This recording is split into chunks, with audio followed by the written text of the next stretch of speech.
Pendant de longues années, les souverains espagnols vont tenter de maintenir le calme dans la région et tolérer l'existence d'une dernière poche de résistance inca cachée dans la cordillère des Andes. Mais cet équilibre fragile va s'effondrer en 1572.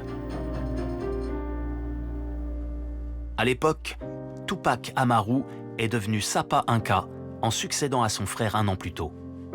Et Francisco de Toledo est vice-roi du Pérou.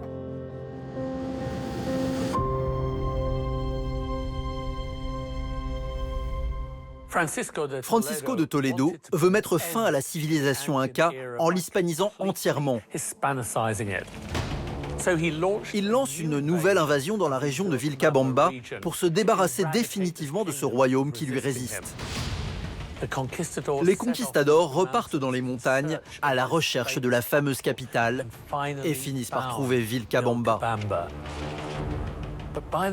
Mais quand ils arrivent, les Incas ont déserté la ville et y ont mis le feu. Ils espéraient que les conquistadors, sans refuge ni réserve alimentaire, fassent demi-tour.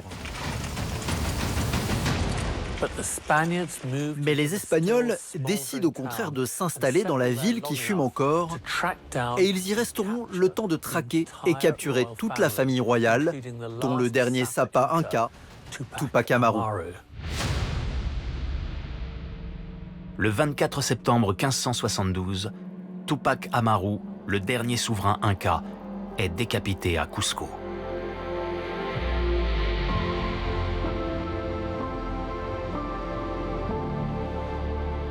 Après plus de 40 ans de combats acharnés, la prise de Vilcabamba et la mort de Tupac Amaru marquent la fin définitive de la civilisation inca.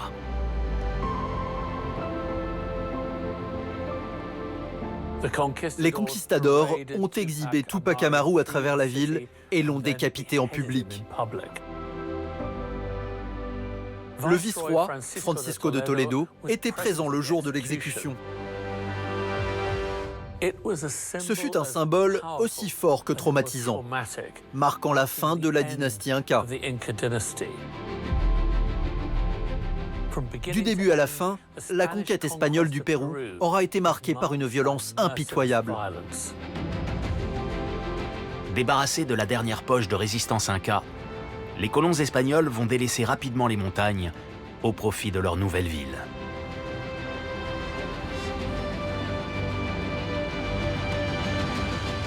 Pendant les décennies suivantes, ils vont continuer d'hispaniser les cultures précolombiennes et piller de plus en plus de richesses, avec un objectif principal, récupérer l'or des Incas. Le précieux métal enrichit les colons qui reversent une partie de leur butin à la monarchie espagnole. L'Espagne connaît alors ce que l'on va baptiser le siècle d'or.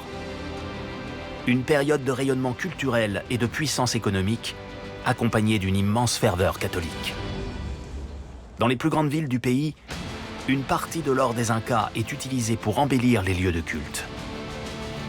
La cathédrale de Séville se couvre d'or et se dote d'un autel unique, considéré encore aujourd'hui comme le plus grand et le plus somptueux de toute la chrétienté.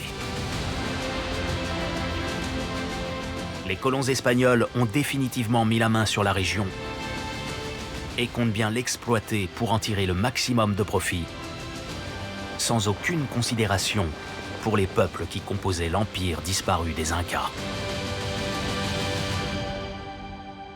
Dans les fermes et dans les mines, ils exploitent les peuples locaux dans des conditions de travail terribles. Et comme si ça ne suffisait pas, des épidémies de maladies européennes font des ravages. S'ajoutent aussi de grandes famines qui déciment les populations les plus pauvres.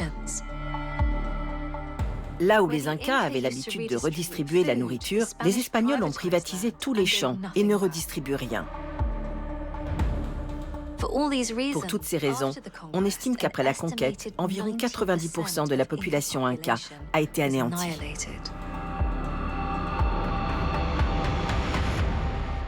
Au fil du temps, les villes et les infrastructures précolombiennes sont abandonnées et les paysages de la cordillère des Andes se transforment. Peu à peu, la nature reprend ses droits sur les ruines des cités prestigieuses. Dans les montagnes, les hauts sommets autrefois irrigués par les barrages et les canalisations, et les terrasses façonnées par les Incas, sont laissées à l'abandon. Quant aux ruines de Vilcabamba, le dernier bastion de la résistance inca, elles vont progressivement être recouvertes par la jungle et tomber dans l'oubli.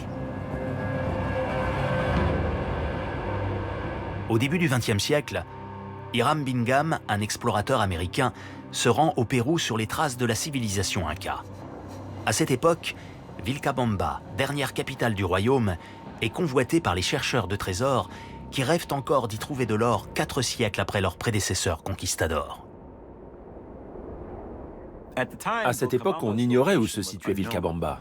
Les chroniqueurs n'indiquaient qu'une région, mais elle était très isolée et la végétation avait tout recouvert. Mais Hiram Bingham constitue une équipe d'archéologues et lance une expédition pour la trouver. Parti de Cusco, Hiram Bingham s'enfonce dans la jungle sur les pas des derniers résistants incas. Il rencontre des fermiers locaux qui lui indiquent l'existence de ruines inconnues des Occidentaux, situées tout en haut d'une crête montagneuse. L'explorateur américain vient de redécouvrir le Machu Picchu. Le site est en partie recouvert de végétation, mais il est époustouflant.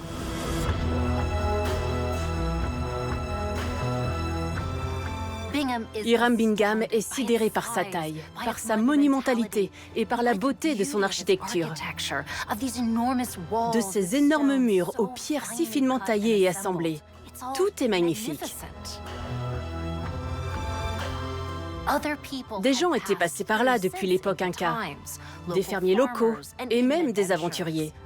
Mais personne n'avait jamais correctement documenté ou étudié ce site avant lui. Il a fait l'une des découvertes archéologiques les plus importantes d'Amérique du Sud. Après cette première découverte d'envergure, Hiram Bingham continue son exploration de la zone. Sur sa route, des habitants lui indiquent l'existence d'autres ruines situées un peu plus loin, dans une vallée baptisée Espiritu Pampa, les esprits de la plaine. Les autochtones lui font découvrir Espiritu Pampa.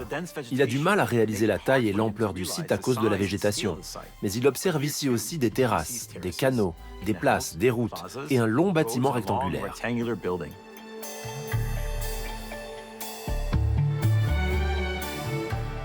Nous avons suivi un sentier qui mène de la vallée de Pampacona vers un endroit appelé Coche Vidayoc, ou Espiritu Pampa, près duquel nous avons trouvé les ruines de nombreuses maisons bien bâties avec une architecture inca caractéristique. Au cours de son expédition, Hiram Bingham effectue donc 2 découvertes majeures.